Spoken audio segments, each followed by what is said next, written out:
Donc, s'observer un peu, se regarder le nombril, euh, pour une fois, Écouter se son regarder le nombril, aimer son mais ventre.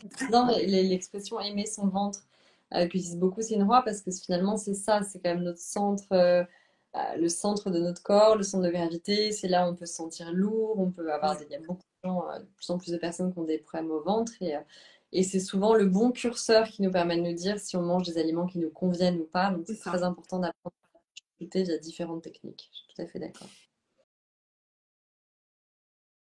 Bonjour à tous, je suis ravie de vous retrouver pour ce live de rentrée. Donc, si on est encore un peu tous la tête dans la rentrée, c'est le bon moment de faire un petit point sur ce qui nous ferait du bien et les bons réflexes à adopter en cette rentrée.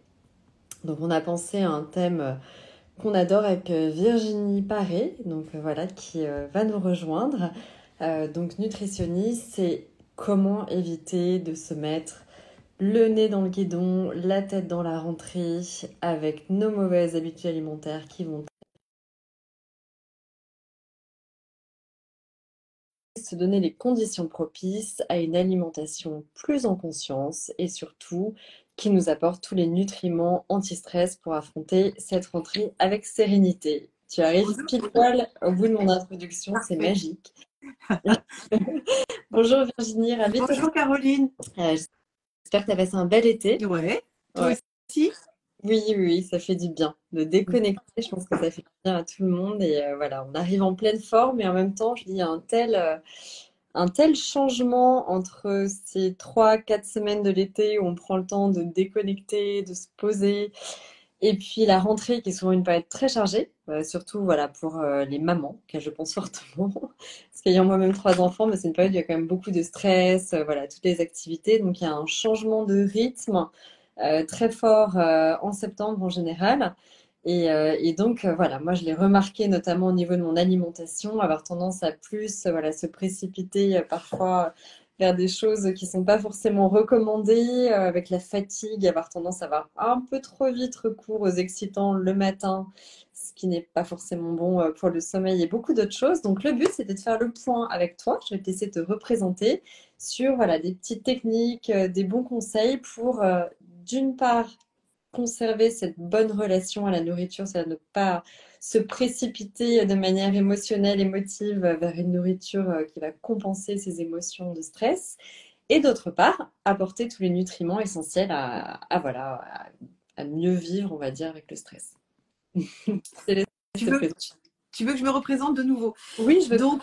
Donc en fait, moi, mon activité actuellement est d'accompagner des personnes qui sont désireuses de rééquilibrer leur alimentation, soit parce qu'elles sont en surpoids, soit parce qu'elles ont des inconforts liés à la digestion, soit, enfin, pour plein de raisons, ou pour juste pour rester en bonne santé, avoir une bonne énergie.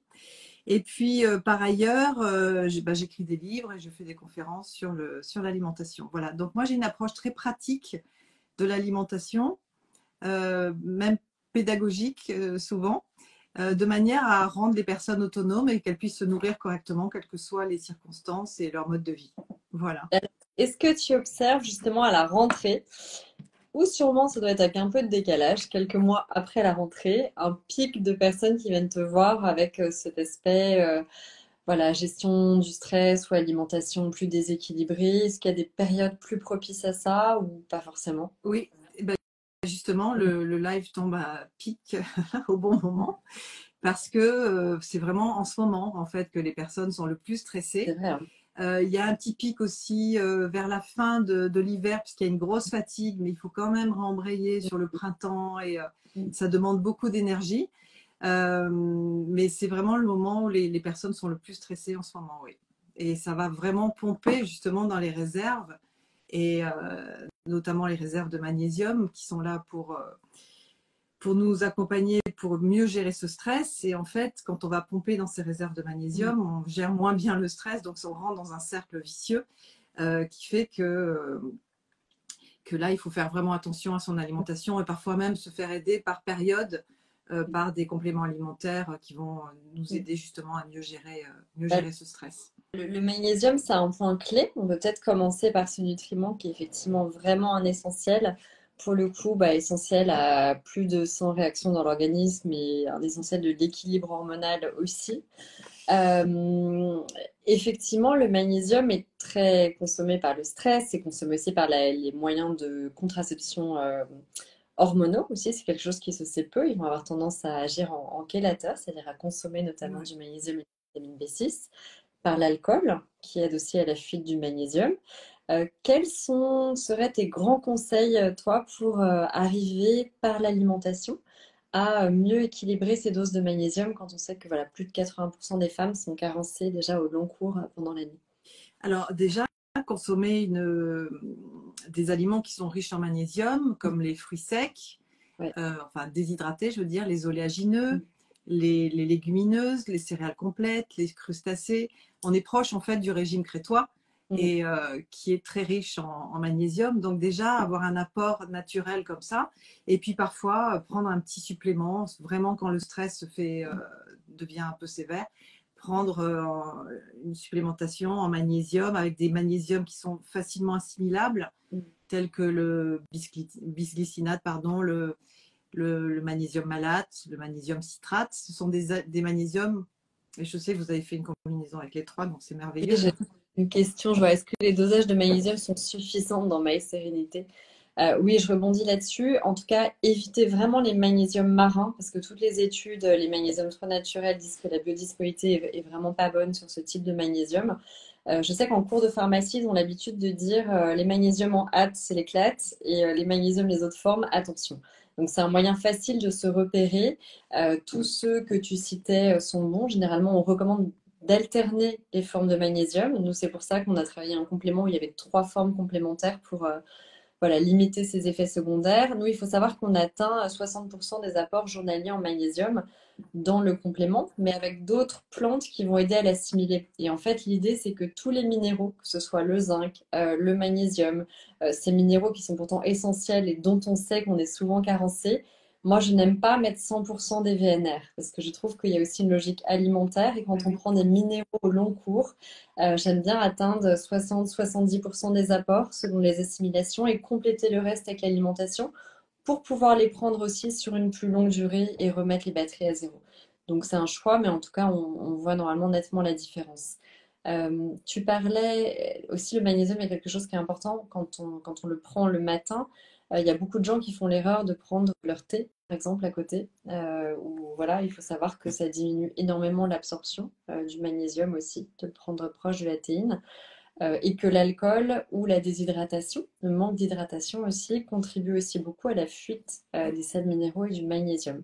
Donc oui, c'est très bien, mais comme le dit Virginie, apprenez d'abord à rééquilibrer l'alimentation, c'est-à-dire prendre l'habitude via donc, du chocolat noir, plus de 70%, des petites amandes, des oléagineux qu'on met dans son sac et qui vont servir de collation, de rétablir aussi naturellement ces apports voilà, via ces aliments. Oui, absolument. Et puis, j'ai perdu le fil de mes pensées. C'est bon. Non, non, mais tu m'avais posé une question par rapport aux aliments choisir aussi. Oui. Oui, non, voilà, ça y est, c'est revenu.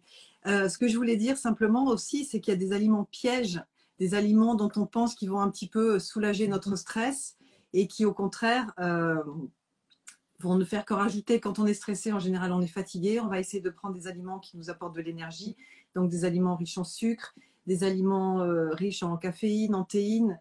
Et même si ça nous fait du bien pendant quelques minutes, ça ne va faire qu'accroître ce sentiment de fatigue et de stress. Et en plus, ça va diminuer la qualité du sommeil. Ça va vraiment altérer le sommeil. Et là, lorsque le sommeil est altéré, on part dans une espèce de cercle vicieux aussi, où les hormones de la faim et de la satiété se trouvent perturbées.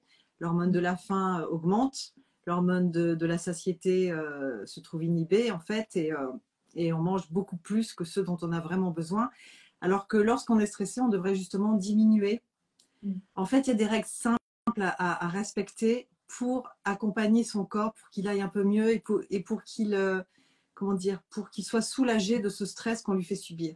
Et ces petites règles, justement, c'est de manger un petit peu moins quand on est stressé, d'avoir des horaires de prise alimentaire très réguliers, de manière à avoir un apport en sucre en énergie tout au long de la journée, mais qui se fait régulièrement.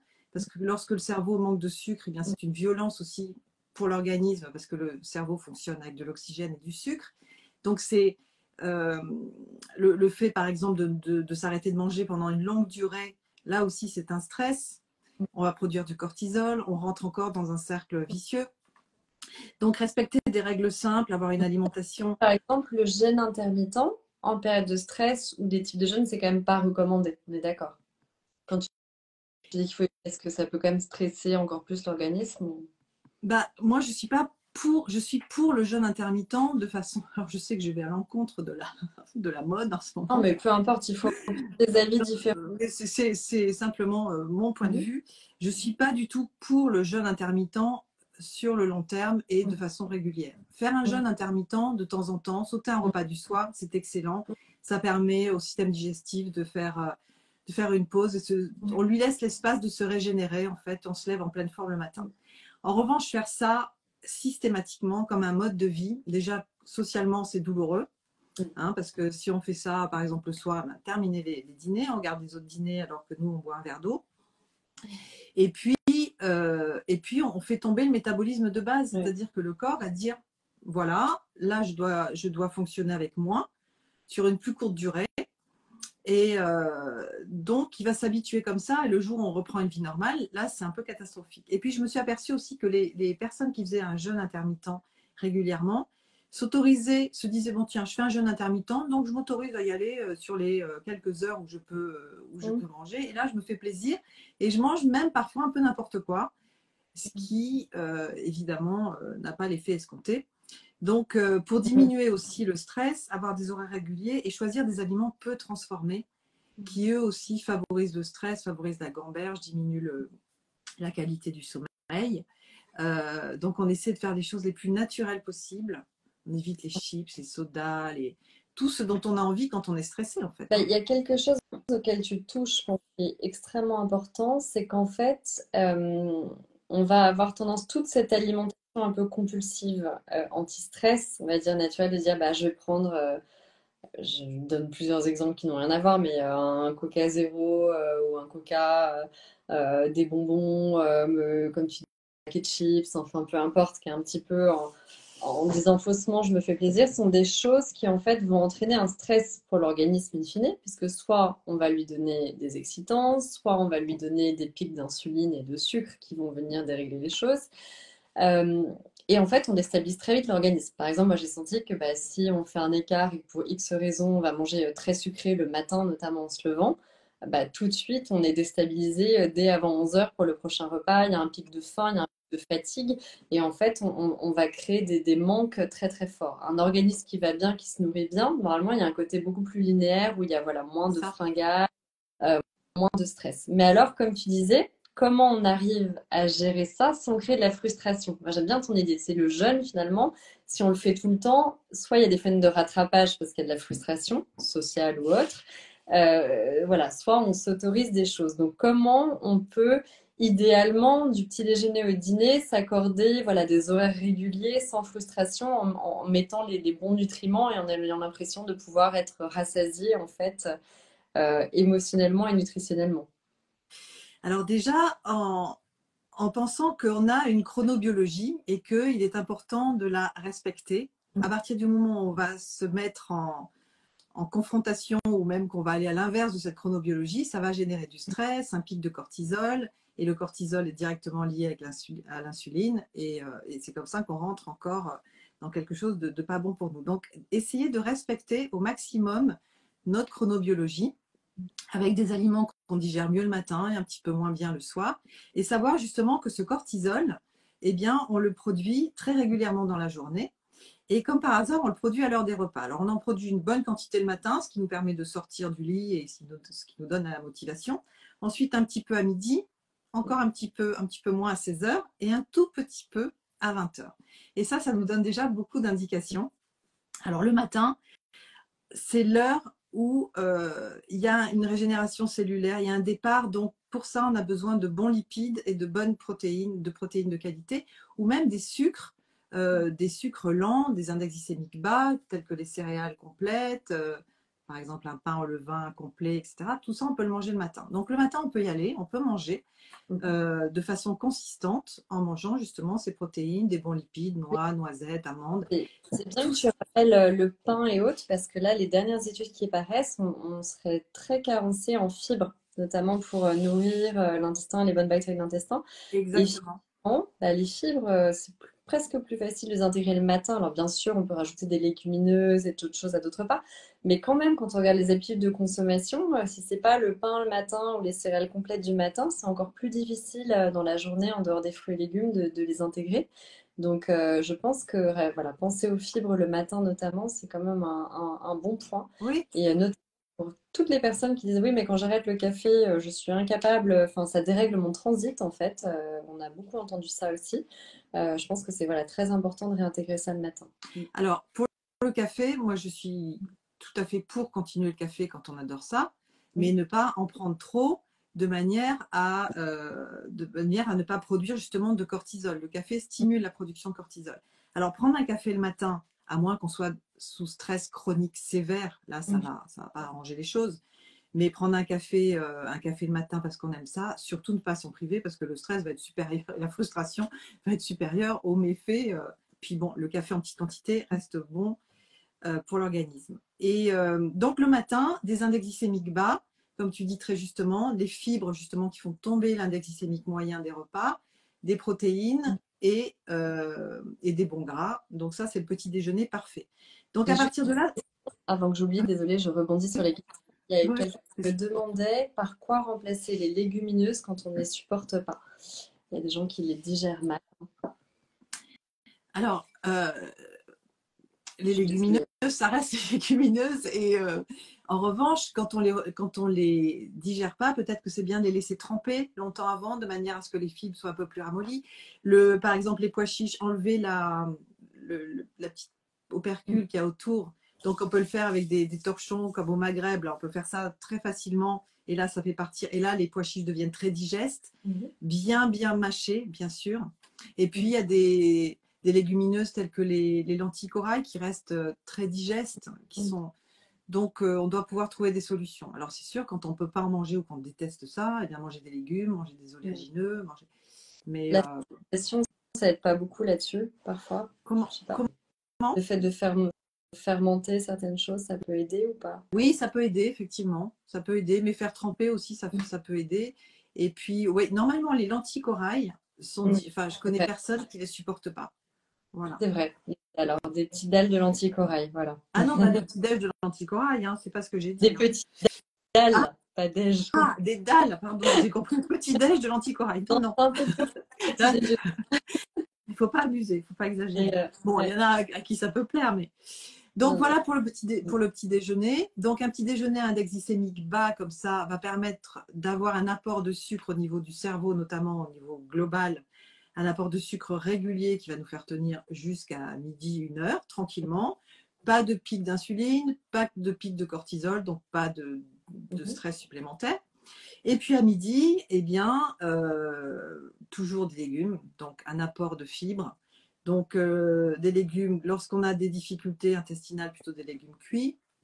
Lorsque les intestins fonctionnent bien, un peu de crudité, un peu de légumes, c'est la perfection. Un peu de protéines aussi animales. Mhm. Alors, c'est pas la peine de manger du tout une côte de bœuf, hein. Ça peut être un œuf Mhm. coq, ça peut être des crustacés, ça peut être Mhm. un peu de poulet, enfin. Et puis, si possible, une céréale semi-complète ou complète, du riz semi-complet, des choses comme ça, de manière aussi à avoir un apport de magnésium. Et puis de fibres, bien sûr. Et puis, on peut s'autoriser, quand c'est en fin de repas, alors qu'on a mangé des choses très équilibrées à index glycémique plutôt bas, on peut s'autoriser la petite chose qui va nous faire plaisir, un peu un petit dessert, un petit dessert qui nous fait plaisir, du chocolat, enfin des choses comme ça, ou même un fruit si on en a envie, de manière à ne pas générer cette frustration, ah je peux rien manger qui me fait plaisir. Si c'est mis au terme d'un repas qui est équilibré, ça passera très bien, ça passera quasiment inaperçu parce qu'avant, en amont, il y aura eu des fibres, il y aura eu des protéines, des lipides, etc. Et tout ça, ça va un peu protéger les muqueuses d'un apport en sucre immédiat. Mm. Ça va Je sais aider pas si... à partir en En fait fait, la prise de... ça va freiner l'assimilation des sucres et de ce fait, ça va faire tomber l'index glycémique. Par exemple, un fondant au chocolat pris en fin de repas ou un fondant au chocolat pris à 4 heures au milieu de nulle part, le fondant au chocolat pris à Mm. 4 heures, là, il va être très impactant. Mm. Euh, Et pourtant, on dit souvent qu'en fin de journée, à partir de 16-17 heures, c'est le moment où l'organisme régule le mieux ses pics d'insuline. Aussi, c'est le moment où il absorbe le mieux. Mais alors, quand... j'ai peut-être pas bien choisi. En fait, Mm. si tu veux, c'est vrai que l'organisme régule bien les pics Mhm. d'insuline au moment du goûter, et c'est pas la peine d'en rajouter non Oui, plus. Tu vois, si par exemple tu manges un peu de chocolat avec quelques oléagineux, ce sera toujours chocolat au lait, parce que le chocolat noir, on peut le prendre seul. Mais mm, mettons, on a envie d'un peu de chocolat au lait, praliné, etc. Ce sera toujours mieux de le prendre avec des aliments qui vont réduire l'impact glycémique mm, simultanément que de le prendre tout seul, en fait. mm. Mais c'est vrai que vers 16-17 heures, l'organisme gère assez bien les sucres. Et pourquoi Oui, lui demander trop de travail alors qu'on peut, par des petites astuces très simples, faire tomber le pic de glucose et puis éviter la prise de poids aussi. et surtout, est-ce que, parce qu'il y a souvent cette petite fringale de fin d'après-midi, ce coup de barre, Ouais. avec quel type d'aliment on peut piocher justement, tu sais, sans avoir de risque de trop alourdir l'organisme ou favoriser un problème digestif ou un pic d'insuline? Quels aliments on peut prendre sans risque en fait à ce moment-là, à avoir dans son sac ou à portée de main? Alors, déjà, cette collation de 17 heures, elle est très bien pour éviter la grosse fringale de se jeter dans le frigo quand on rentre du travail. Donc, ça va nous éviter de faire n'importe quoi le soir. Mm. Donc, ce qui est bien, c'est de manger des aliments qui vont couper la faim, enfin, qui vont donner rapidement un sentiment de satiété. Donc, le chocolat noir est excellent pour Mm. ça. Les noix qui sont bourrées de chrome sont excellentes aussi. Donc, les noix de Grenoble, celles que...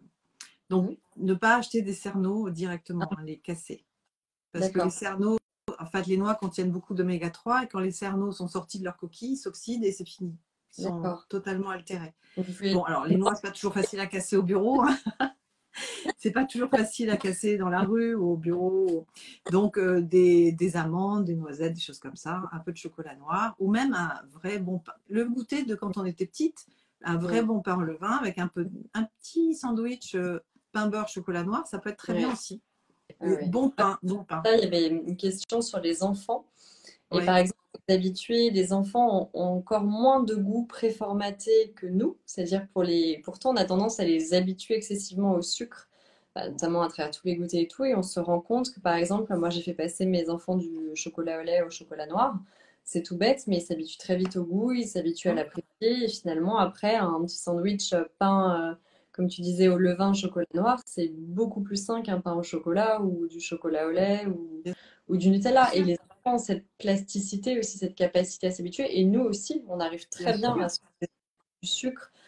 Ça prend finalement quelques semaines, je trouve, de vraiment, voilà. Parfois même quelques Faire... jours. Tu vois, par exemple, le café, il y a des personnes qui me disent, mais c'est impossible que je mette pas de sucre dans mon café. Et je leur dis, essayez, Exactement. diminuer progressivement et au bout de 3 jours, revenir à un café sucré, c'est impossible. Mm. Elle trouve ça écœurant, en Et fait. j'avais même une astuce, j'avais quelqu'un qui avait diminué en mettant du cacao, mais pur noir dans son café, qui avait rajouté un peu de cacao, un peu en mode mochaccino, si tu veux, Ouais, pour arrêter le sucre, en fait, avoir un côté un peu chocolaté. Ça marche très, très bien ouais, aussi. c'est vrai. Un peu on peut garder tout le côté gourmand, en Mm. fait, sans la surdose de sucre.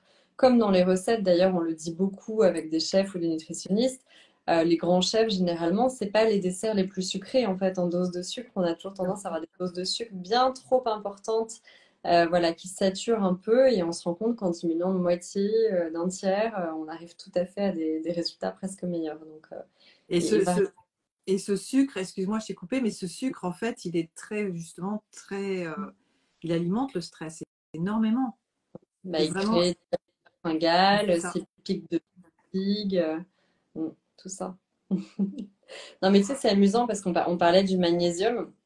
Magnésium, les vitamines B, enfin tout le safran, ces étudiants ces aliments qu'on a étudiés, en fait, il y a des liens directs en fait avec la synthèse justement de certains neurotransmetteurs comme la Mm. dopamine et la sérotonine. Ça veut dire que c'est pas quelque chose de pas concret qu'on vous dit. On sait qu'aujourd'hui le sucre n'est pas bon, mais en plus ça implique directement des neurotransmetteurs qui vont jouer sur des comportements alimentaires et des comportements de Exactement. dopamine, sérotonine. Un manque va appeler le sucre ou des comportements alimentaires plus compulsifs. Donc c'est extrêmement important. Effectivement, il y a une remarque en disant qu'on apprend à apprécier les vrais goûts avec moins de sucre. Ouais. Généralement, on diminue le sel, le sucre, tous ces exhausteurs de goût autour qui saturent un peu nos papilles. On redécouvre aussi une alimentation plus saine, moins transformée, différente, et voilà, on redécouvre plein de choses. Et c'est facile de se déshabituer. Je pense que c'est un message à passer. Donc ne tombez pas dans le piège de la rentrée en disant, parce que sur le coup, on se dit ça va nous faire du bien. Il faudrait plutôt se dire ça va nous faire du mal. C'est ça. À court ou C'est moyen ça. terme, quand on se précipite vers une barre de sucre, c'est pas forcément une récompense, c'est plutôt quelque chose qui va même jouer sur nos humeurs. Et je trouve que quand on se dit ça, c'est assez impactant et qu'on se dit que voilà, il y a des moyens de réagir face à ça. Il y a de super recettes aussi maintenant, je trouve, sur Internet, à IGBA, ça s'est beaucoup Mm. développé. Il y a beaucoup de choses pour guider l'IGBA, de varier les textures. Alors, on parlait aussi, ça c'est un pan que j'ai envie d'aborder avec toi Ouais. tient vraiment à cœur. Il y a des études sur les neurosciences de plus en plus intéressantes sur l'impact aussi des émotions avec la nourriture, en disant que par exemple, quand on va manger de temps en temps, comme tu disais, un gâteau en se faisant plaisir, mais vraiment en le savourant, en prenant le temps, en disant bah là je me fais plaisir, j'adore, et puis en plus qu'on a, par exemple, on l'a préparé, on a été choisir les ingrédients, etc. On va avoir une bien meilleure assimilation de l'organisme et d'utilisation des nutriments que quand on va l'avaler devant la télé sur un coin de table en mode frustration et vengeance. Donc, il y a tout un pan de nourriture émotionnelle sur le fait de se poser, de ne pas sacrifier les repas dans la course de la rentrée. Et notamment une étude aussi au niveau des États-Unis où les Américaines mangent beaucoup dans la rue avec, tu sais, le café dans une main, le sandwich dans l'autre, où il y a tout le temps de la nourriture dans les réunions. Et dire que finalement, de faire aussi du repas un moment où on se pose, de convivialité, sans écran et autres, ça a un rôle certain sur la manière dont on va digérer et assimiler les nutriments. Qu'est-ce que tu en penses, toi? Ah bah, je suis absolument d'accord, bien sûr.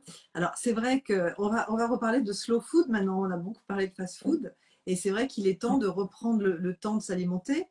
Alors, c'est vrai que lorsqu'on fait des écarts, la tendance naturelle, c'est de les engloutir comme si la durée plus courte de l'écart allait faire qu'il allait être moins impactant. Donc, si on mange une barre de chocolat, voilà, manger à toute vitesse, comme ça, ni vu ni connu, c'est comme si c'était passé, on n'avait rien vu.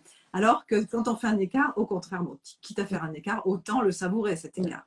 Et puis, il y a autre chose aussi, c'est que lorsqu'on mange vite, on ne mâche pas suffisamment. Et l'estomac, pour réduire le bol alimentaire, va produire beaucoup plus d'acide. Et cet acide va détruire un grand nombre de nutriments, notamment la vitamine C, qui ne va pas du tout pouvoir passer la barrière gastrique. Euh, donc en fait, quand on mange trop vite et qu'on ne mâche pas, on va se priver d'un grand nombre de nutriments qui va faire qu'on va devoir manger davantage pour avoir ce nombre de nutriments indispensables. En plus de Euh, frustrer le cerveau. Parce que finalement, ça aurait absolument, exactement, tout à que fait. on n'a pas le temps d'assimiler, quoi. Donc Donc c'est le vrai fait de manger doux. Pardon, parce qu'il y a un décalage par moment et j'ai l'impression de te que... Vas-y, couper. vas-y, pas du tout. Parce qu'il y a un décalage je t'entends décalé par Ouais, moment. ça arrive. Oui, donc quand on mâche, on renseigne la satiété aussi. Et quand on a bien mâché, parce qu'on me demande souvent en consultation quelle quantité je dois manger. Et en fait, quand on mâche longtemps, à un moment donné, naturellement, on s'arrête parce qu'on en a assez de mâcher et que le cerveau nous dit bon, bah, stop, j'ai ce qu'il faut. Parce que les nutriments ont été correctement assimilés. Et j'avais fait une vidéo là sur mon compte Insta, justement, disant qu'en fait, on n'était pas ce qu'on mangeait, mais on est surtout ce qu'on assimile. Parce que si ce qu'on mange, on ne l'assimile pas, ça ne sert pas à grand-chose, en fait. Donc, si on perd, s'il y a beaucoup de déperdition, parce que là, on va manger plus et on va fatiguer davantage l'organisme, à qui on va demander encore plus de digestion, encore plus de Le travail. fait de mâcher, il y a aussi la sécrétion de salive qui participe à C'est ça, voilà, les c'est enzymes ça, qui sont contenues dans la salive, qui vont aider à exactement. dégrader les nutriments, à préparer la digestion. Et en plus, il y a un sentiment très clair de satiété. On peut passer parfois plus de temps à table, en social, en mangeant moins et avoir plus de sentiments de satiété que quand on a mangé beaucoup Oui, plus dans chance sur le exactement. bord d'une table entre deux. Donc il y a vraiment aussi, je pense que, comme tu dis, il y a aussi une transmission au cerveau, le temps de se poser, d'en faire un moment de sociabilité, c'est très protecteur. Et dans cette fameuse étude dont je parlais sur l'obésité, notamment rampante, et qui démarre très fort aux États-Unis, puis qui contamine beaucoup de pays, il disait que les pays où il y avait le plus de culture de la gastronomie sociale, c'est-à-dire à la fois de connaître l'origine de l'aliment, ce qui est hyper intéressant, c'est-à-dire qu'en France, il y a quand même une culture des marchés. Enfin, voilà, on vit dans le sud, tu connais ces marchés, on va choisir son aliment, enfin, il y a un rapport à l'aliment qui est très fort, à la culture qu'on voit autour de nous. Et le fait de se poser à table était extrêmement protecteur dans l'obésité. Donc il y a quand même aussi quelque chose au rapport au lien source. Et les Américains, parfois, sont complètement déconnectés. On faisait dessiner à des enfants des poissons dans certaines écoles et ils dessinaient des poissons panés, quoi. Donc, et je plaisante à moitié en disant ça, mais en fait, c'est extrêmement important aussi d'entretenir ce goût de cuisiner, de se mettre à table, de faire des repas conviviaux, parce que c'est clairement un facteur qui protège de comportements alimentaires malsains et qui protège de l'obésité, tout simplement. Oui, et c'est en ça que le confinement a été Oui. bénéfique parce que les personnes se sont remises à cuisiner. J'avais écrit un livre sur les ados et c'est vrai que j'avais eu accès à beaucoup d'enquêtes sur la connaissance justement de l'alimentation. Mais il y a plein d'ados de 15-16 ans qui ne savent pas ce qu'est un artichaut, une aubergine, Mm. qui ne savent même pas qu'il y a quelque chose d'origine animale dans des pâtes des pâtes bolognaises. Enfin, Mm. c'est en fait, il y a tellement de plats cuisinés immédiatement comestibles, immédiatement consommables, qu'on se demande même pas ce qu'il y a derrière. À partir du moment où c'est bon, Ah, et la tendance à se faire livrer. Enfin, tous les livraisons, on se pose la question au dernier moment. C'est pas du tout pareil que de recevoir et de se mettre tout de suite à table ou de prendre le temps de préparer son repas et de faire ses courses. Ça n'a rien à voir. alors Donc, il y a quelque chose qu'ils font en Asie qui est très très bien, c'est qu'en fait, ils ont la totalité, notamment au Japon, ils ont la totalité du repas sur un plateau. Donc ils savent exactement visuellement ce qu'ils vont manger et ça, c'est de l'entrée jusqu'au dessert. Alors que nous, on va chercher dans la cuisine l'entrée, ensuite on va chercher le gros bon plat au four, boum, sur la table, tout le monde se sert, se resserre, on repart. Et en fait, on sait pas, on n'a pas la conscience, parce que la vue, ça fait partie de la digestion. D'ailleurs, quand on ouais. regarde quelque chose qui dans une vitrine, on commence à saliver. Donc le fait de regarder une belle assiette, de voir quelque chose en vitrine, déjà Mm. on commence la digestion, le nerf vague déjà travaille pour donner plein d'infos au niveau de l'estomac, au niveau du foie, enfin bon, Mm. c'est d'une sophistication extrême et Mm. c'est super. Et eux, enfin en tout cas en Asie, ils savent exactement ce qu'ils vont manger, ce qui est déjà très important parce qu'ils vont prendre le temps, ils vont Mm. prendre un autre temps que le nôtre. euh, Parce que s'ils savent que le repas doit durer 20 minutes, ils vont prendre le Mm. temps de manger chacun des petits plats qui leur est présenté sur un plateau. Oui, c'est amusant ce que d'ailleurs, il y a certains, je sais plus sur quel, ça doit être Okinawa, où il disait qu'il y avait un, je sais plus comment s'appelle la technique, mais ils s'arrêtent de manger au moment où ils sentent qu'ils vont arriver à satiété, mais pas encore en fait, juste avant d'arriver à satiété. Donc une culture complètement différente. Alors ça, nous, on n'y est pas du tout en Occident, mais c'est quand même assez intéressant de prendre le temps de s'écouter pour se dire quand j'arrive à un certain niveau, je m'arrête juste avant. Bah, nous, le problème, Non, excuse-moi, vas-y, non, mais excuse-moi. t'avais fini, t'inquiète pas. Euh, le problème qu'on a, nous, les Occidentaux, c'est qu'on est déconnecté avec notre satiété. Donc, en fait, on se dit, on n'est jamais rassasié, en fait, ou rarement. Donc, on continue, on continue. Et puis, parce qu'on mange justement beaucoup trop vite. Et puis, d'un coup, on sent le ventre qui est complètement gonflé. Et là, on s'arrête, mais parce qu'on n'en peut plus, mais c'est parce qu'on a beaucoup, beaucoup trop mangé.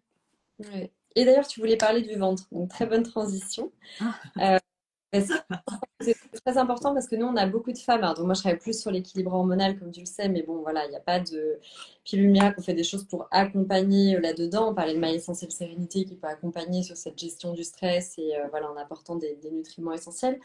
Mais c'est vrai qu'on a beaucoup de femmes à partir de 35-40 ans qui viennent nous voir en disant bah, je suis de plus en plus ballonnée, j'ai l'impression de plus digérer de la même manière les mêmes choses, mon ventre est de plus en plus gonflé, je prends de plus en plus de poids autour de la ceinture abdominale.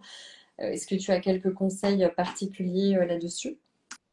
alors déjà, la première chose par rapport au ventre et à la ceinture abdominale, c'est d'éviter de consommer ce qu'on appelle des calories vides, Donc, ce sont des aliments qui sont tellement transformés qu'en fait, il n'y a plus rien sauf des mauvais sucres et des mauvais gras.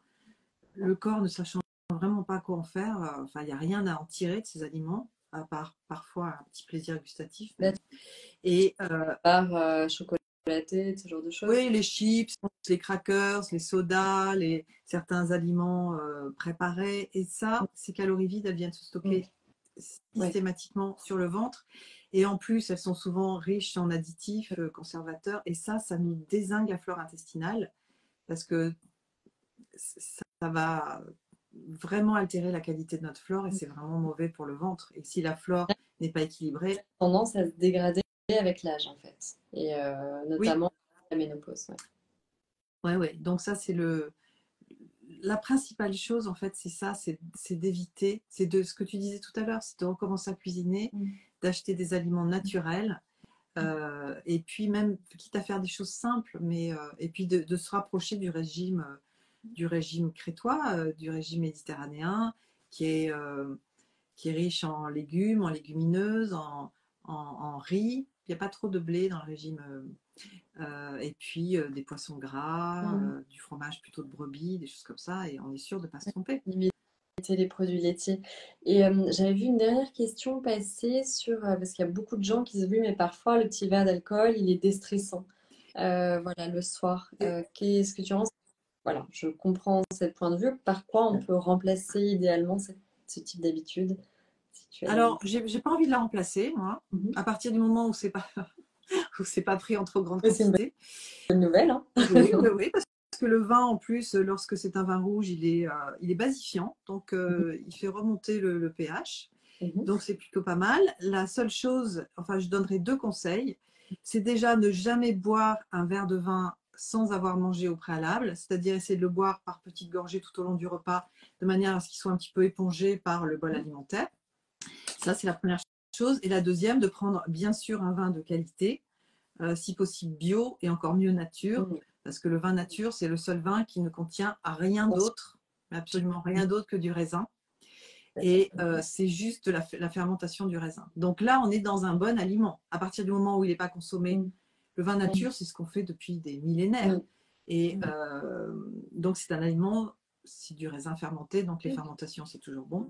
Surtout ne pas en abuser. Je ne suis pas en train de prôner pas tous les jours, pas tous les jours, mais comme tous les aliments, de toute façon, variés, c'est très important. Voilà, mais il y a des médecins qui tiennent totalement la route et qui conseillent un petit verre de vin rouge le soir. Petit. D'accord. Mais s'il est de qualité. Ouais.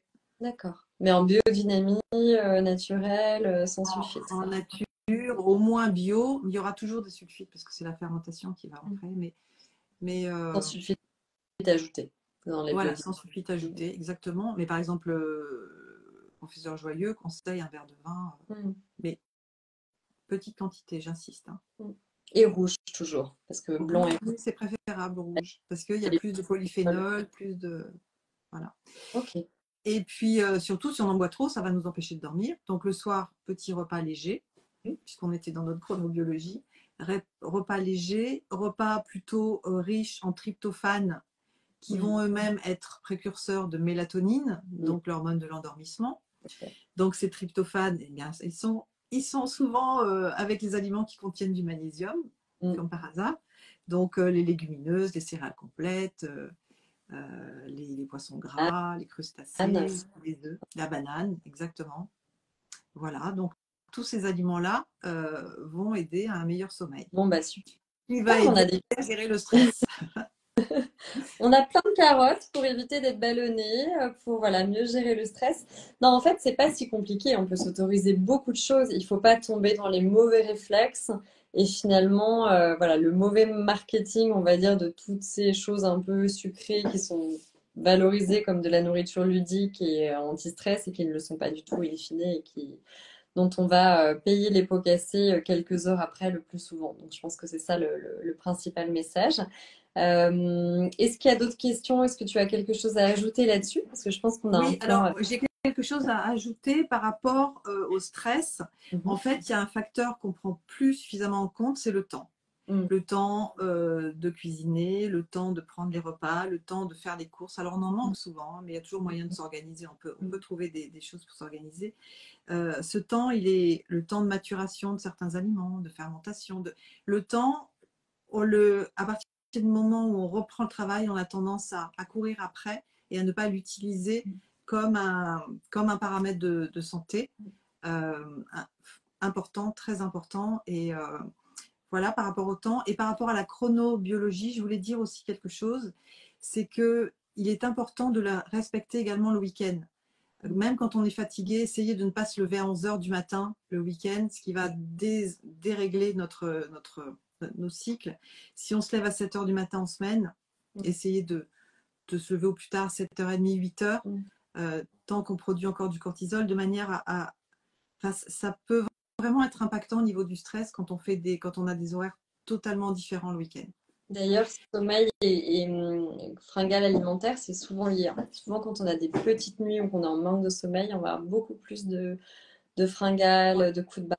Très, très lié. Tu as raison de dire de soigner le sommeil et la régularité des heures de réveil, aussi bien que la régularité des heures de repas dont tu as. Exactement. Et d'endormissement si possible. D'endormissement si possible aussi. Voilà. Et puis, je pense avoir répondu. Je ne sais pas s'il y a d'autres questions. Tu voulais pas parler du programme aussi que tu faisais autour du ventre avec Céline? Oui, c'est vrai que adoré. tu nous as parlé. Je vous conseille, non, mais je vous conseille aussi de voir ces lives qu'on a fait ensemble parce qu'il y a une gestion notamment. On sait très bien que le ventre, c'est le centre des émotions, parce que là, on a parlé voilà, slow food, aliment anti-stress. Mais il y a effectivement des façons de chouchouter le ventre via la respiration, via le mouvement, via l'alimentation qui sont extrêmement intéressants. Je te laisse en parler.